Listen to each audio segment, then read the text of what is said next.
Welcome everyone. I'm Hilary Roberts, founder and CEO of HRC Recruitment, and I'm really delighted to welcome you to our latest HRC Connects webinar. Today's topic is mental health awareness and resilience in the workplace. Joining us today are four of my wonderful HRC team. I'd like to introduce you all to Lynne Macdonald, first of all, our Associate Director in our Accountancy and Finance Division. Morning, Lynne. Good morning, Hilary. Thank you for having me. It's an absolute pleasure. Next, I would like to say hi to our very own Kirsty Leggate, who's our HR and Operations Business Partner. Morning, Kirsty. How are you today? Good morning. I'm good. Excited. Excellent. Nice to see you. And next, I would like to say hi to Dean Durrant, our Financial Services Divisional Manager. Morning, Dean. How are you doing? I'm well, thanks. Doing good. Good to be here. Good to see you. Good to see you. And last but by no means least, I'd like to introduce you to Bora Kesal, our rising star in our manufacturing and engineering team. Morning, Bora. Morning, Hilary. Looking forward to seeing what the group comes up with. Oh, me too. Me too. It's always an interesting experience running one of these webinars. Anyway, without further ado, all of our team, some of you might be who have tuned in today might be wondering why you've got a bunch of recruiters talking to you about mental health awareness. All of us are really interested and passionate about this subject matter. 3 out of 4 of the team are trained mental health first aiders, and all of us have experienced our own different aspects of dealing with mental health in the workplace issues. So what I would like to say is, before we go into any of the questions, this session is likely to be around about 30 minutes long. There's a Q&A button at the bottom of your screen. So if you could possibly put any questions you've got into the screen, into the Q&A section, we'll deal with your questions at the end of our formal part.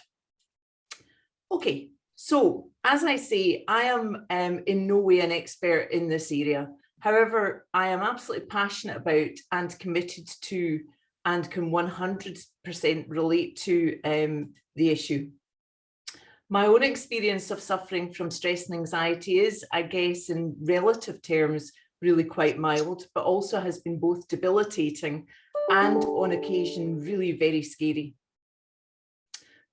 I'm more than aware that even on the best days, stress can prevent us from being fully focused and doing our best work. Too much of it can lead to burnout, disengagement, more sick days, and strained relationships in the workplace. And in the wake of COVID, it has become even more critical for business and human resource leaders to address the mental health and well-being of our teams head on. So my first question, I guess, I would like to put to Kirsty and Dean, and it's, why is it important, in your opinion, for employers to promote good mental health at work? Kirsty. So as an employer, first of all, you have a duty of care to your staff. You need to ensure the health and safety and the well-being of your staff. So as you would do a risk assessment of your office, you also need to assess the work-related, anything that would affect kind of work-related mental health problems. So that would be first of all. Secondly, your company is only as strong as your people. So if they're suffering, you're suffering. If you have someone who's struggling, it's likely that they're not going to be working to their full potential, which in turn affects your business. If you make it your goal to create a mentally healthy workplace, then this is going to in turn boost your employee engagement, which in turn boost your productivity. And the last bit, which kind of touches upon what you said, Hilary, is that poor mental health costs. So there was a recent review done by Deloitte about the cost of poor mental health in the workplace, and it said that it was costing UK employers £56 billion a year, and that's due to staff turnover, sickness absence, and presenteeism. So there's a whole host of reasons why you need to be looking after their mental health. Okay, 56 billion is a huge amount of money, isn't it? Yeah. But I agree. I think duty of care and higher levels of engagement is really important. Dean, what are your thoughts on this? Yeah, I'd agree with everything that Kirsty said. I think, fundamentally it's also the right thing to do. People who are going to their job spend a good deal of their waking hours in the workplace, and I think if we can offer more support to help them be more productive and you know, to just be generally healthier, then that's a great thing, right? Why should we not do that? I think it helps with retention of staff. I also think it makes us an attractive employer, you know, the fact that we're kind of front and center with this sort of stuff. So yeah, I mean, I agree. I think it is very important, and you know, it's to really change days, isn't it, from health and safety just being focused on your physical health and safety, isn't it? You know, actually the impact of mental health and that whole concept is hugely important now, and it's being talked about a lot more. And I think also people expect that from their employers, don't they? They expect that awareness and duty of care. Yeah, absolutely. So how do you think we can support the mental health of our employees? Bora? I think first and foremost, what we can all do individually is be honest about our own mental health and our own well-being. You know, perhaps in the past it might have been the done thing to sort of cover things up and put on a kind of brave face, but actually by maybe exposing our own challenges and making everyone feel equal in that sense, what you do is you normalize, you know, mental health issues, which is what we should be doing, broadly speaking. You know, I think a strong role model is maybe somebody who has their own challenges but has found mechanisms to cope with that and kind of lives in spite of that. And that's the sort of approach that we should be praising, not the kind of stone-faced stoic approach I would suggest. I think so, first of all, being open about our own sort of challenges. I think what we can also do is embrace like a culture of connection. If everyone in your business is connected and speaking to one another, then no one's isolated, and that kind of feeling of being alone, I think, is a key aspect of where maybe mental health issues stem from. So making sure that we're connected is another huge part of that. And lastly, I think just visibility and communication. The more that we can make people aware of what resources, services, where they can go, who they can speak to, making all of that kind of broadly accessible for people means that should they feel something bad, they know exactly where to go. Okay, I think that last point is actually really important, the visibility and communication around this issue, isn't it?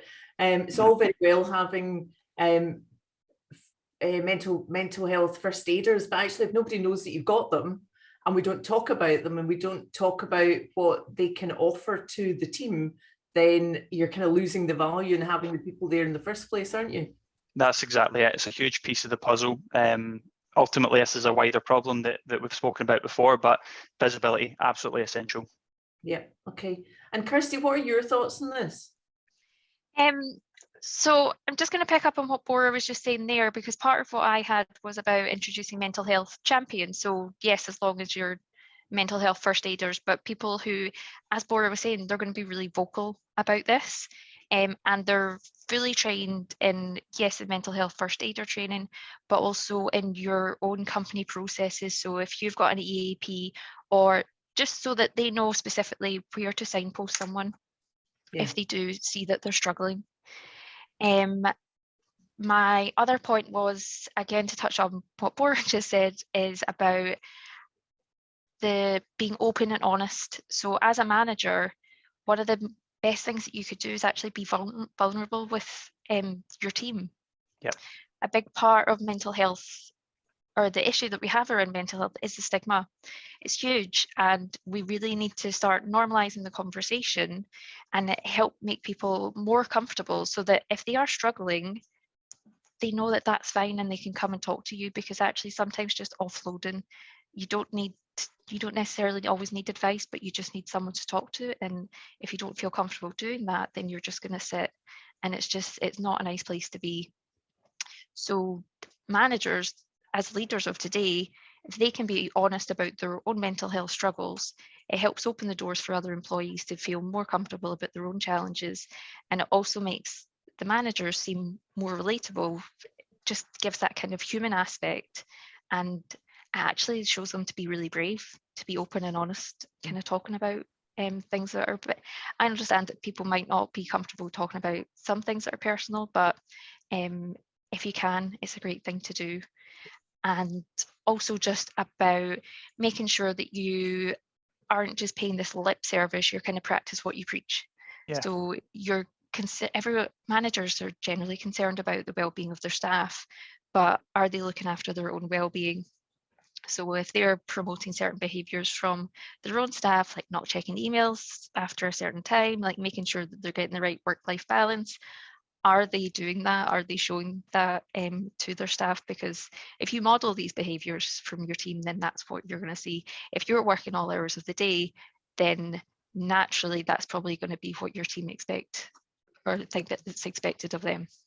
Okay, I think can I just pick up on the point about leaders being vulnerable and you know, the concept of you're saying that that's a really brave thing to do, and I have to say I agree with that. And my own experience is when I was having a really tough time, I remember talking to my ex-boss actually, and he said, oh yeah, been there, done it, worn the t-shirt. And actually he was somebody that I had on a pedestal going, he's incredibly strong, he's never had any problems, he's just sailed through looking completely invincible. And it actually made me feel so much better about the fact that I could talk to somebody and tell them I was struggling, and he was saying, this is my experience and I've been there and this is what I did about it. So I think it was really useful. I suppose a question slightly unexpected, Dean, I know, but as a leader in our business, how do you think you could put yourself out there to your team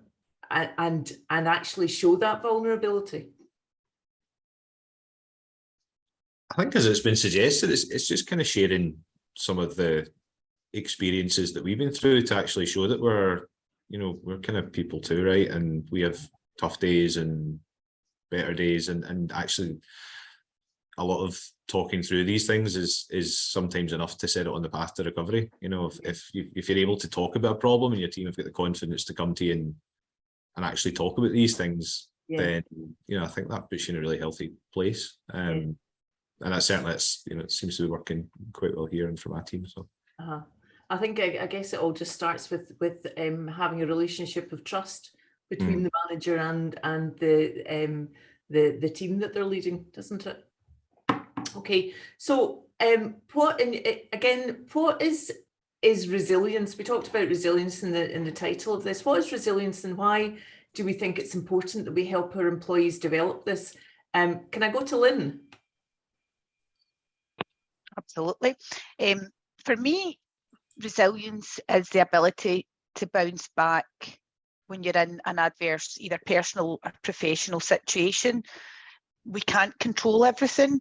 You need to just learn how to manage difficulties, and it's not the end of the world.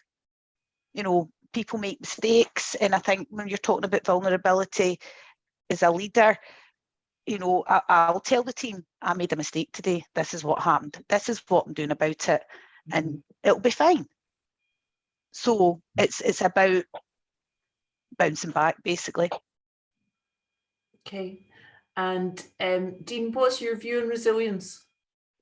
I mean, I suppose it's kind of a new term that we're all kind of using much more often, and I suppose becoming much more aware of. But you know, I've looked at it very much as the sort of the fear of failure or fear of disappointing people, and it's actually about normalizing that and being able to talk through challenges and problems, be it business or personal, with people, in that actually it's not about being judged. It's just about, you know, being able to say, well, okay, that didn't go right. Well, what can we learn from it, or what can we do to maybe prevent that from happening again? And there's various ways that you can deal with that. You know, humour always seems to work quite well for me, as long as it's not in a derogatory way or mocking someone for what they've come to you with. But it's that, you know, again, it comes down to your relationships and how much trust you've got. But I think these things do trickle down. So if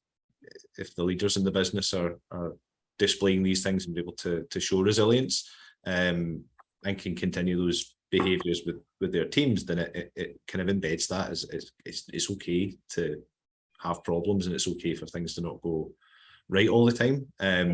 But as Lynne said, it's how you bounce back from these things and how you respond. You know, and things we can do in terms of that is maybe changing some of the the outcomes of what would make that into a win, and it doesn't always need to be the obvious thing. It can be even small incremental gains that give that little feel that actually maybe we're on the way back up with this. So yeah, so the idea of maybe having forums where you talk about things that have gone wrong and you use that as a learning experience, as opposed to feeling as though you're being judged, will allow you to build resilience. Is that what you're saying? Yeah, I guess so. It's looking at this areas of opportunity rather than that old chestnut. But yeah, and it's just being genuine and consistent with the approach to these things. And also, sorry, Dean, I was just going to say it also furthers the relatability of it. We all do make mistakes, but I think sometimes it's easy to think that you're the only one who does.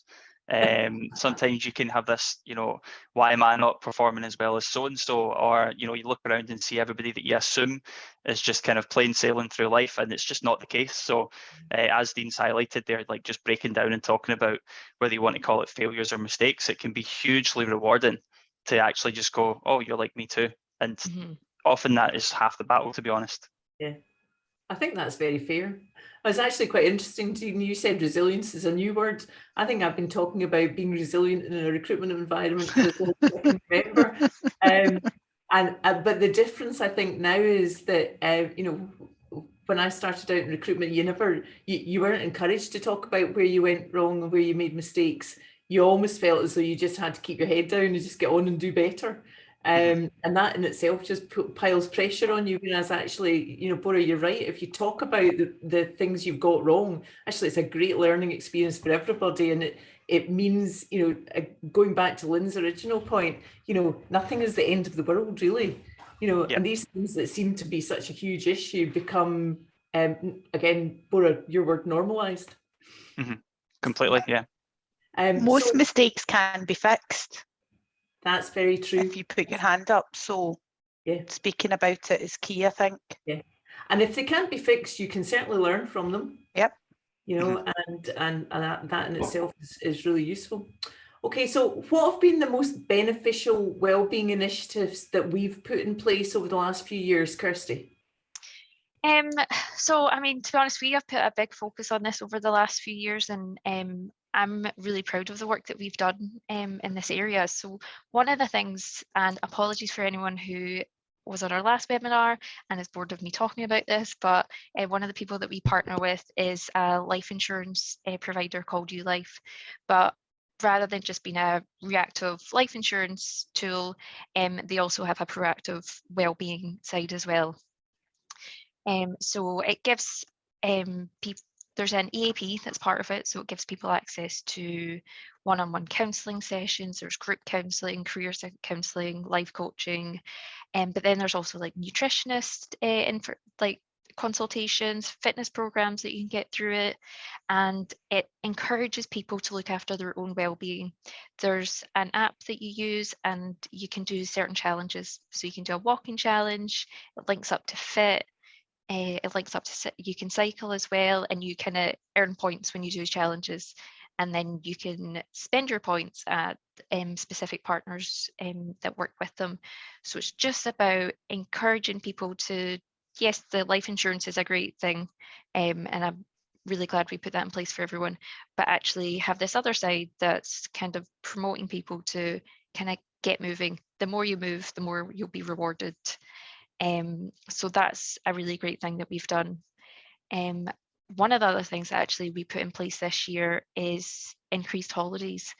Now, yes, that's a great benefit to have as part of our EVP, but it's also a really good, we did it because people are working so hard, and we're trying to look at ways as to actually, they need to take a bit of a rest. So we decided to increase our holidays from 23 days standard allowance plus bank holidays to actually 30 days across the business. So everyone was getting a really good chance to make sure that they're taking the time to kind of rest. Especially, I think it's become more apparent than ever over COVID that people are working, burnout is real. They need to be taking the time to kind of rest and relax. So that's been a really great thing that we've put into place as well. And one of our other key focuses, again, kind of highlighted by COVID, was looking at our communication piece.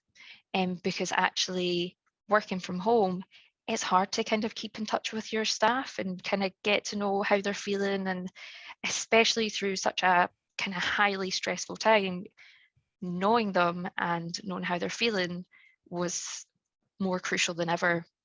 So we've done a lot of work trying to make sure that our teams are really kind of gelled together and we know our staff really well. And it's a bit it's kind of flown into the hybrid working. Coming back into the office, it's been a bit easier. But if you're working from home, like just doing kind of check-ins and making sure that you're really asking the question of like, how are you? Rather than just a quick like, how are you? Right, let's go on to business. Like dig into it. Even just have a call to chat to them to see how are you doing, rather than it all just being about business, because it's very easy for someone to be on like a 30-minute call. Yep, I'm great. Work, go away. And then how are they actually feeling for the rest of the day? Have they just put on this front for you for this 30 minutes and then you don't know what's going on? So if you're really digging into how are you doing, what's happening at home, you all good? Like it will help getting to know your staff a bit better and will help you see the signs as well when they're not okay. So even if they're not coming to you and saying, I'm not okay, you will spot it. So I think communication and kind of really getting to know your staff has been a big one for us as well. So what kind of non-verbal signs should we be looking for? It depends on the individual. So if someone's quite outgoing, then you kind of see that they're kind of going in on themselves, or people like, if the harder things is when people are working from home, but things like turning off their cameras, avoiding calls, that kind of avoidance behavior would be like a big warning sign for me. Kind of sharp behavioral changes, again, that's a sign of what's going on, something's not quite right. Yeah. Does anybody else have any suggestions around that? You know, what non-verbal signs should we be looking for? I think if somebody is, if you've worked with somebody for a while, even as a manager or at any level, you should know their productivity levels. And if their productivity drops unexpectedly or they don't know about it, that should probably be a warning sign. Yeah. It's also worth noting, I think, that there are kind of verbal signs that aren't necessarily them saying that they're not feeling great as well. You know, things like using a lot of kind of negative language about themselves. Obviously, we all know people who have that kind of self-deprecating humour about themselves, but if it's not that person and suddenly they're using lots of kind of putting themselves down a lot, using maybe negative language here and there without directly coming out and saying, I'm feeling a certain way about something, that can be a really key indicator as well. Yeah, I think that's all very fair. I mean, certainly from my own personal experience, I know that when I'm struggling a bit, I become quite introverted, which is completely the polar opposite from normal behaviour. So for any of you who know me, so I think that's a key point for people who are quite extrovert to look out for. But all great advice. Okay, so for those who are just starting to implement a wellbeing strategy, what do you think they should focus on first, Bora? I think first of all, focus on what are the major stressors. So let's identify that first and foremost. So for me, everything stems from your work-life balance. I think that is probably the crucial concept. I saw a survey done by the Office of National Statistics, which stated that 1 in 6 people, one of the 6 people surveyed obviously said that they had experienced a mental health or a detrimental effect to their mental health due to their workplace. That's quite a high number, and it's not ideal, you know, to put it lightly.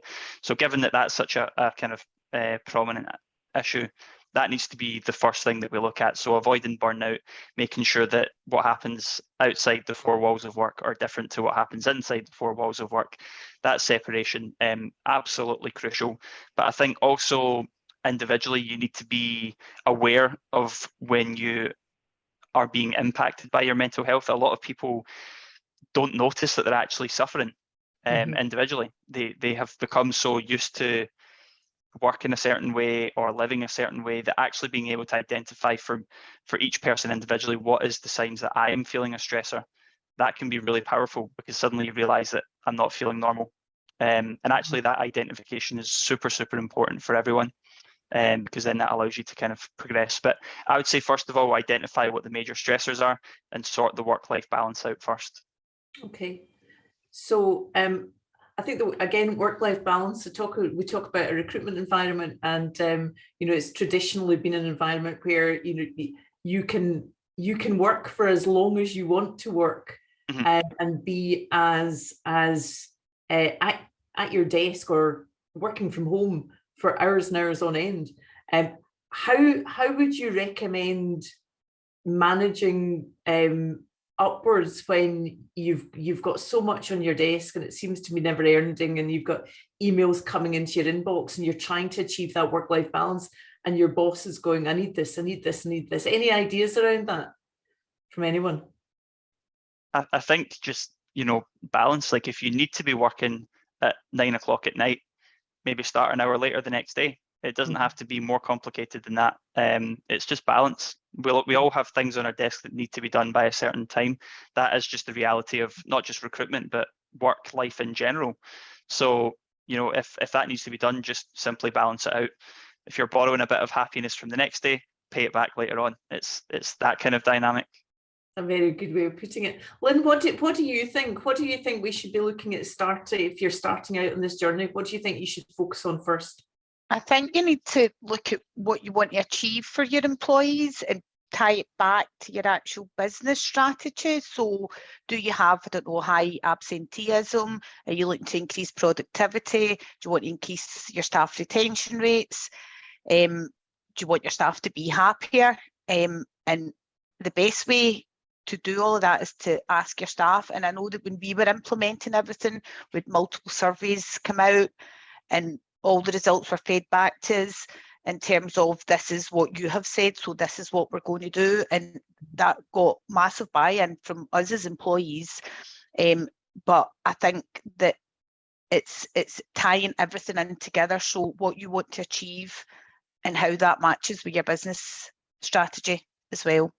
Yeah, okay. I think that's very useful. I think you touched on an interesting point, Hilary, there. You know, if someone's working away and they've got emails coming in and their managers demanding this, you know, to really get any change in this space, it needs to be through the leadership team as well. And they need to make acceptances that perhaps their demands need to have a cut-off point in an evening, or, you know, at a certain time in the morning before you can resume that. So actually you can create that degree of separation between, this is my work and this is my me time, particularly because those two things are blended in a lot of cases now, with people working from home quite a lot of the time. Yeah, I know. I mean, one of the things we've obviously done is put in this, I think it was aimed directly at me, don't send emails after 6:30 at night or before 8 o'clock in the morning. And whilst it's very easy for me to sit at a time that suits me and you know, create emails or come up with ideas and think about things and randomly send emails at 9:30, the feedback was it really wasn't landing well with everybody else. So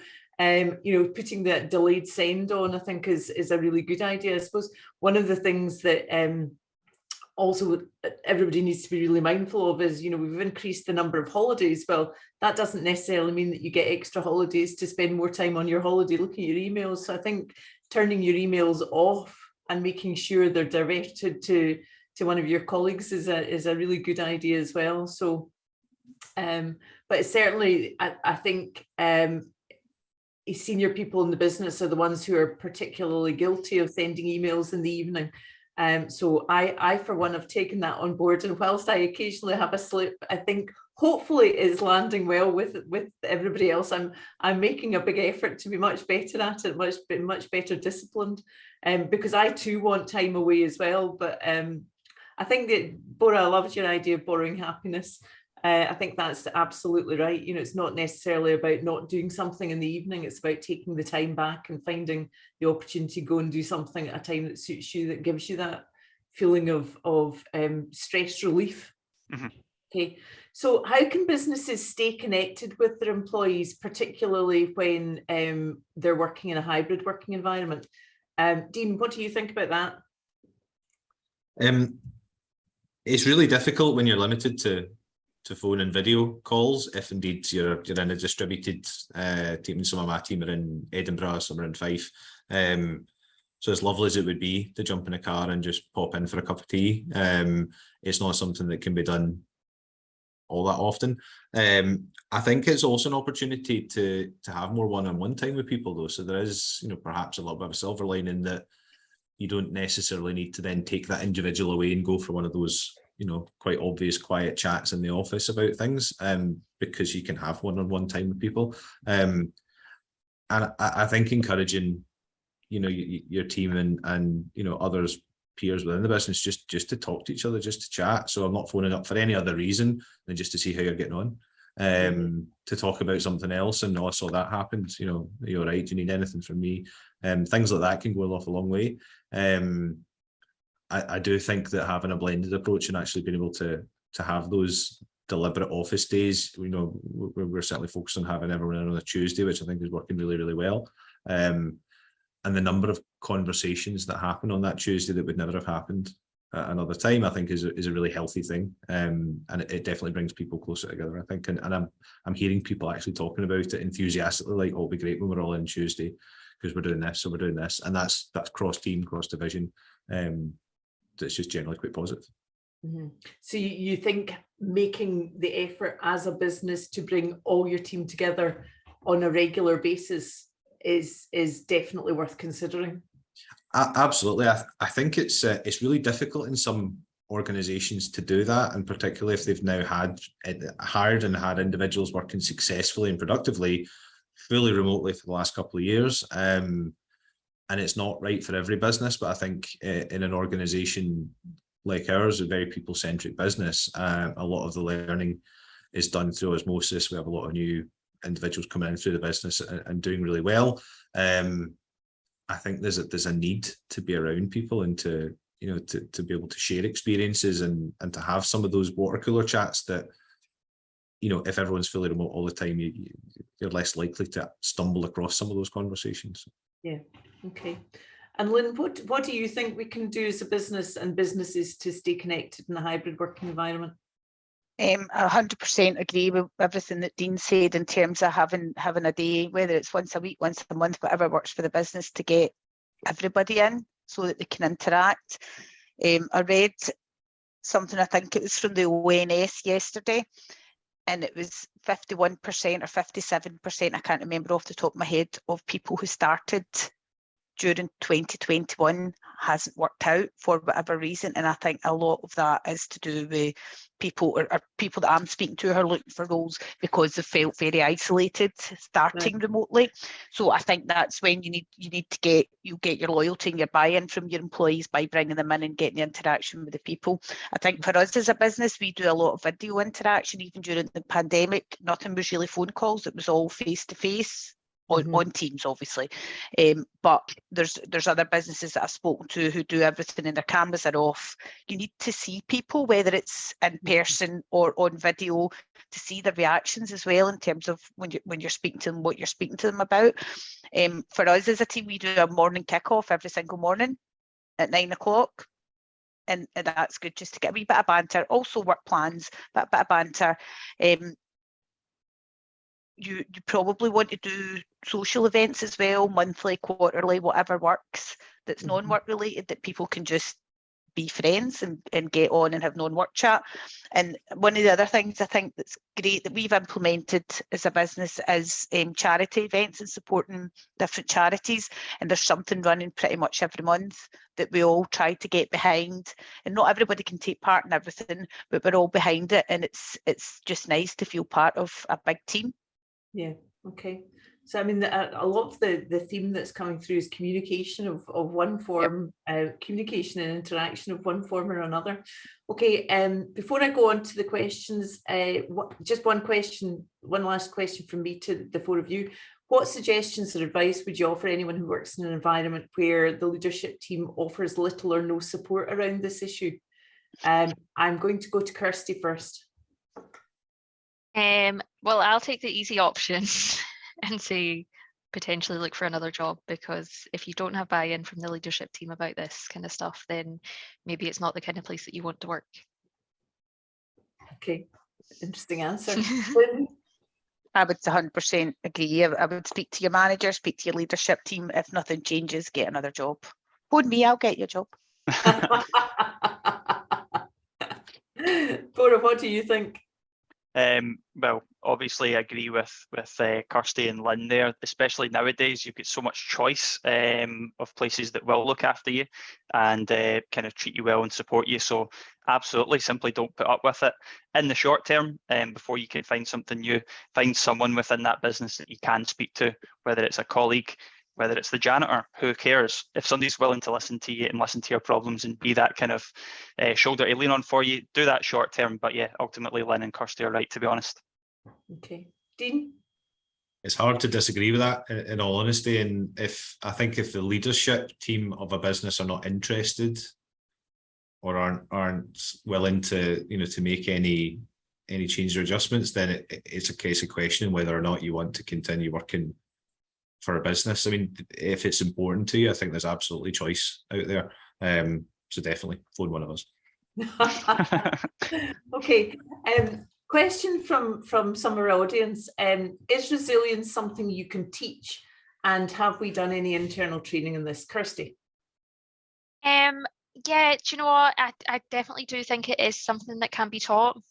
So we got a consultant in to do some training with us last year, which I think went down really well. It was really inspiring, and yeah, it's just something that you need to be aware of and to practice. And you know what, if you've made any mistakes or anything like that, be aware of it, learn from it, and know that you're just building yourself up. Okay. One thing I would say though, resilience is absolutely something that can be taught, and it is probably one of the biggest assets that you can have as a professional. But I think we do need to be careful not to position that as a solution to a mental health challenge. If somebody's going through something, it's not enough to say, well, just be resilient, or you're not resilient enough. There's a piece there to be careful with. It will help you, no doubt about that, but don't present it as a solution. Yeah, I would agree with that. Okay, next very interesting question. How comfortable are all of the panelists about being open about their mental health with their colleagues? Lynne? I think I've went through a few challenges over the last couple of years, non-pandemic related, and I think I was pretty open, not with everyone, with a couple of people that I would normally go to within the business, and mainly being the leadership team, to be honest, and putting my hands up and saying, guys, I'm struggling. And the support I got was fantastic. But if I hadn't spoken up, nobody would have known to help me. And it was just a bit of chat and support, and everything worked out amazingly. But I think you need to just put your hand up and talk, and I'm absolutely fine about it. Okay. Kirsty? So from an HR point of view, I've been having a lot of kind of catch-ups with people and trying to make people more open and know that there's a space that they can come, a safe, confidential space that they can talk. In that, I am trying to be very open with them about stuff that I've been going through, because I know, see if I tell you I've been to a counsellor, you might be more likely to go and seek some counselling. So I think it's key as part of my role. Okay. Bora? Yeah, I mean, it's interesting, me being newer to the business than everyone else here. Everything that Kirsty's talking about having established was more or less in place for me already. So I've not really felt anything other than a vibrant kind of supportive culture around me. So I've been very kind of open with not just my team, but also people that are kind of at my level of the business from other teams as well. For me, it's not something that I'm going to be kind of closed up about, because the moment that you open up to someone, it completely makes it okay for them to do the same in response. And actually goes back to what Dean said way back at the start. It's kind of the right thing to do, to be there for other people and to make other people feel that they can speak up. It simply is the right thing to do. So if you're comfortable with it, I would encourage it. And for me personally, I've not felt any issues with it. Okay, thank you. Dean? Yeah, I think I just echo what's been said already. If you can be genuine and authentic and open and honest with people, then you're more likely to get that back. I think it's very easy to put yourself on as a position of, yep, if you've got any mental health problems, I've got the badge, come and speak to me. But you know, if they can't relate to you or feel that they can talk to you on a particular level, then I don't know if that carries quite as much weight. But certainly some of the challenges I've had over the years have been handled very well within the business. But going back to what Lynne said, because I kind of went to individuals and let them know about it, and I think an evolution from that we've seen here that hopefully will prove beneficial in the coming years is that we've had some mental health training, and we have a team of first aiders, and again that's really more around spotting things and being able to signpost effectively, where we're certainly not qualified to treat, but I think even just having that increased awareness of what to look for and certain signs and things has been massively helpful. So yeah, I guess as I'm one of the panelists, I better answer this as well. I suppose for quite a long time, if I'm perfectly honest, I thought as the leader of the business, then the last thing anybody wanted to hear about was my personal issues, and I felt that I couldn't necessarily admit very openly about times when I've been struggling. But actually, whilst I don't run around telling everybody on an ongoing basis, I do find that it's much easier. I've got a couple of people in the business that I would share with, and also if somebody's talking to me, I'm very comfortable about talking to them about my experiences as well. So, but it's something that's probably been learned behaviour as opposed to that came necessarily very naturally to me over my formative years of being at the helm. Okay, next question is, do you think being back in the office has exacerbated mental health problems now that we're used to working from home? That's a very interesting question. Bora, what do you think about that? I think it's probably done both, in the sense that it has slightly exacerbated certain aspects of it. People have got used to, their own company. I don't think it's an exaggeration to say a lot of people's social skills became diminished over the pandemic. So suddenly being thrust back into an environment where, you need to be as kind of polished as you were before can be challenging for some people. Even just the whole, we've kind of got used to the mental aspect of, people are bad due to COVID, stay away from me, kind of poisonous individuals. So even just getting out of that mindset kind of took a little while, I think. But ultimately, I think the other side of that is that you're re-establishing connections that you maybe haven't had as much of before. So I think ultimately there are challenges to be addressed with coming back into an office environment, but ultimately I think it's for the benefit of us. Okay, does anybody else have any views before I move on to the next question? Just something very quickly. I think it takes a wee while to get back into the swing of going back in and out the office. Yeah. And you're coming out, if you're routine driven, you're coming out your routine that has been your routine for 2 years. And I would say it's probably taken me 6 weeks or so. And now on a Tuesday, I'm like, brilliant, I'm going into the office. Whereas at the beginning, I was like, oh God, I'm going into the office. What am I going to miss when I'm travelling in? Whereas now it's the best day of the week. Yeah, I think both of you are right.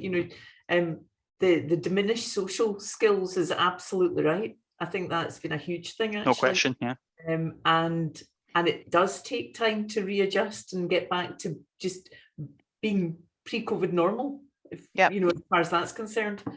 Okay. I'd add one thing very quickly onto that being back in the office has certainly highlighted that every individual has a different view and every individual has a different set of needs and will be more or less open, and it certainly takes more time and more conversation with individuals and then to try and see where everyone's at with it and to make adjustments as required. But I think Lynne's right, there's certainly a period of adjustment before there's a comfort level with being back in the office, and I think that's important to get across as well. I think these are good points.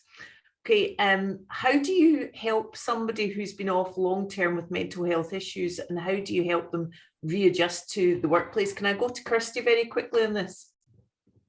Yeah, so that's a really good question. What I would be doing is working with the individual.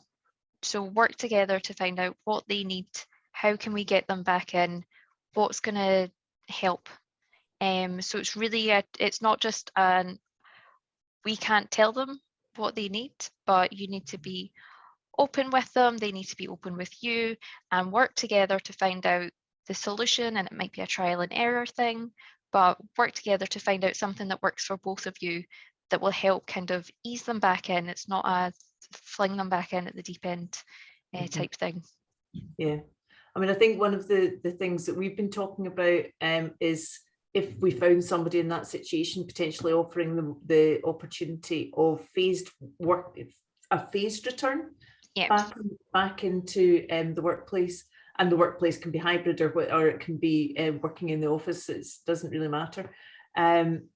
But you're right. I think the idea is you talk to the individual and work with them to come up with a solution. Last question, because I'm very conscious of time. Do you recommend organisations to help someone who's approached, who's struggling and they need further help? So do we have anybody that we can say that's the go-to? Here's a signpost. Kirsty, or anybody, Kirsty or Bora? Do you mean, sorry, internally or external help? Externally. Right. Sorry. So, I mean, internally, you have we have our first aid, mental health first aiders, who have been given a whole host of. They'll be able to signpost you to certain organisations that you could speak to, but we also have an EAP as part of our offering, and that gives you access to counselling as well. So they've got like a kind of triage service that you can call. So depending on the situation, if someone was coming to speak to me, I would assess and speak to them and say either might just be a chat that you both need to have. Maybe you want to suggest that they speak to someone with a professional background, so you could signpost them to our EAP or another kind of organisation that deals with more kind of specified issues. Okay, that's great. And Bora, I'm going to go to you with this final point because we're 2 minutes over our time. So if we can finish off with you answering this would be great. Oh, sorry, the same question. I thought you were teeing up another one there. No, same question. Yeah, so I mean, first port of call, obviously NHS, phenomenally well-trained staff should always be your first port of call. However, there are a number of organisations out there. If you're a young person in Scotland, please get in touch with Megan's Space. I'm personally involved with them. We offer advocacy, therapy, various different support packages that are tailored to each specific person and whatever sort of help you would like. As I say, again, that's Megan's Space. If you're a young person in Scotland, we can help, and we would just encourage you to get in touch and please open up to us. Okay, that's fantastic. I actually have one very last question. What tips would you give to people suffering with anxiety about returning to the office post-pandemic? Lynne, one quick answer from you. I would talk through what their anxieties are and see if you can alleviate them, and perhaps reduce their return to work and just give them a bit of time to embed back in. Okay, fantastic. Right, thank you all to my panelists. Thanks all for participating. Thank you to all who have tuned in to listen to this webinar. We look forward to seeing you at our next client webinar, date to be confirmed, and have a lovely afternoon, and let's hope the weather improves. Take care, everyone. Thank you. Thank you. Thank you. Thanks, Hilary. Bye-bye. Bye.